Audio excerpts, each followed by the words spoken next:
Perkenalkan, nama saya Hafiz Yufar Fareji. Saya Sarwa Abidin. Saya Fajar Adianto. Pada kali ini kami akan membahas tentang ekonomi menurut syariat Islam dan ekonomi konvensional. Coba tolong jelaskan Saudara Fajar.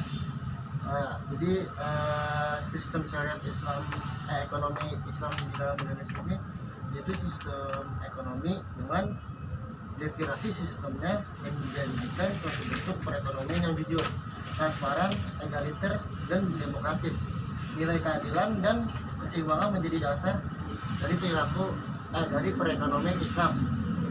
Jadi keterbukaan dari sistem ini yaitu membuka kehidupan perekonomian menjadi jujur dan non KKR, non monopoli dan jaminan atas hak-hak konsumen. Kalau itu menurut saya dari syariat ekonomi Islam yang ada di dalam Indonesia.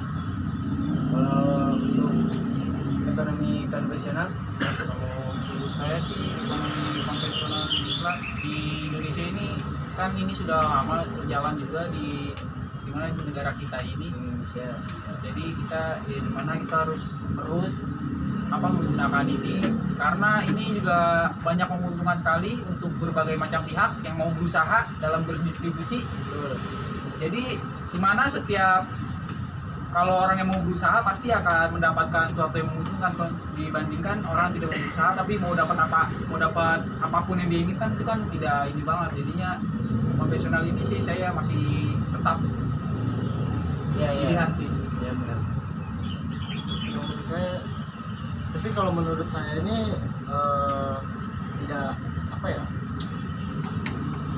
menurut saya cukup tidak adil, karena dari sistem konvensional ini dia menghitungnya dengan riba atau uang dari keuntungan dari misalkan nabung. Tapi kan kalau masalah ibarat kata kalau keuntungan dari bunga-bunga kan masih bisa diperkecil kan. Maksudnya jadi kita ngambilnya tidak terlalu banyak. Jadi ibarat kata setiap kalau ada pekerjaan, misalkan Anda mendapat pekerjaan, masa Anda tidak mau dibayar karena pekerjaan tersebut? Ibarat kata kan begitu. Itu maksudnya itu dari bunga. Coba lu jelaskan. Tapi lagi. di dalam syariat Islam itu menjelaskan tentang secara jelas adanya praktek riba atau pembuangan uang, karena hakikatnya adalah suatu penolakan terhadap resiko finansial tambahan yang ditetapkan dalam transaksi bunga. Jadi di dalam Islam itu bunga itu secara hakikatnya adalah haram. Kenapa haram? Ya karena dia mengambil uang yang seharusnya tidak ia dapatkan. Gimana menurut Anda soal ekonomi finansial? Karena kan tadi dia kan udah menjelaskan tentang bunga kan haram kan, ya kan di sini juga tujuannya kan tujuan dari apa sih? Iya, ekonomi konvensional ini ada banyak sebenarnya. Yang pertama, ya kan. Jadi seseorang person ini atau manusia ini dimotivasi untuk dirinya sendiri, ya, terutama melalui pencarian untuk mendapatkan keuntungan finansial. Jadi orang itu harus berusaha untuk untuk setidaknya dia mendapat untung. Jadi tidak hanya menunggu aja gimana. Itu jadi setiap orang tuh harus berusaha sih. Kalau dalam Pekerjaan. iya, misalkan ngambil ini ngambil itu gitu. Yang kedua, tindakan yang menghasilkan pengembalian finansial terbesar kepada individu atau perusahaan adalah yang paling bermanfaat juga bagi masyarakat. Nah, yang satu lagi yang kedua itu ya perilaku kompetitif. Jadi itu setiap kelompok atau individu juga termotivasi untuk kompetitif, jadi bersaing lah.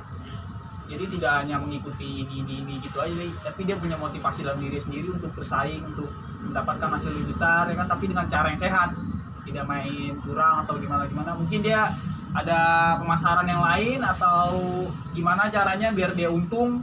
Itu juga salah satu motivasi yang dibangun kan, biar dia untung gitu. Oke, kalau kita bisa bilang itu namanya menguntungkan satu pihak. Nah, untuk kelebihannya sendiri dalam syariat Islam ekonomi ini yaitu sebagian besar mayoritas penduduk dalam Indonesia ini adalah Islam, dan sebagian besar masyarakat ini masih bergerak dalam sektor tradisional. Aspek keadilan membuat distribusi pendapatan menjadi lebih merata secara profesional. Jadi kan kita di Indonesia ini berbagai macam budaya, ragam, aneka ragam budaya ya, jadi banyak sebagian besar masyarakat ini yang masih kalangan bawah, mana bisa kita saling menguntungkannya itu yang atas doang, kalangan bawah, tapi tidak sama dengan kebagiannya dengan yang atas. Tapi kan kalau itu kan bisa dibilang dari Asul Saide sendiri dong. Dia pasti kan dari orang-orang yang udah tinggi juga dulunya pasti dari bawah juga dong, karena dia mau berusaha, karena ya, makin lama dia makin naik. Kenapa orang itu mulai di bawah? Karena dia termotivasi untuk naik ke atas. Itu dari semua itu dari pola pikir sendiri sebenarnya. Karena faktor-faktor pendukung ini menurut saya menindas kalangan bawah, karena sistem bunga itu cenderung tidak adil dan bersifat pemerasan terhadap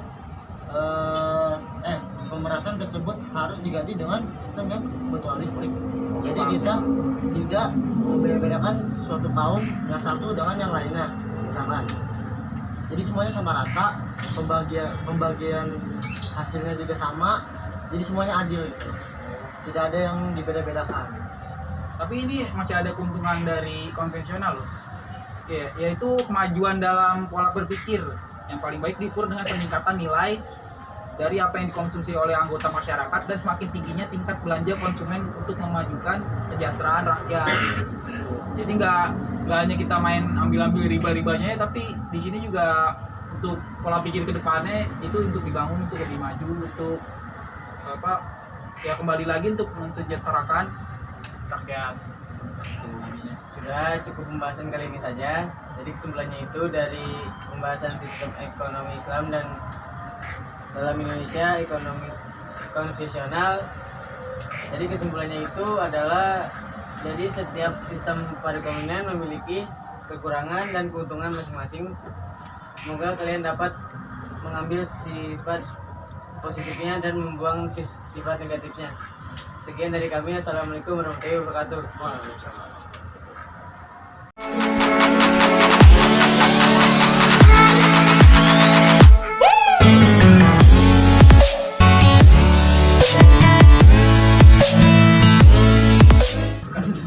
Saya tidak bisa menjawab bunga-bungaan. Kenapa bisa bermanfaat untuk masyarakat? Jadi gue salah baca cuk. Capek. Bukan, tar. Makanya di Jum apa Jum? Jadi mau baca pelatih dia. Oh, Dia ngomong sih dari tadi.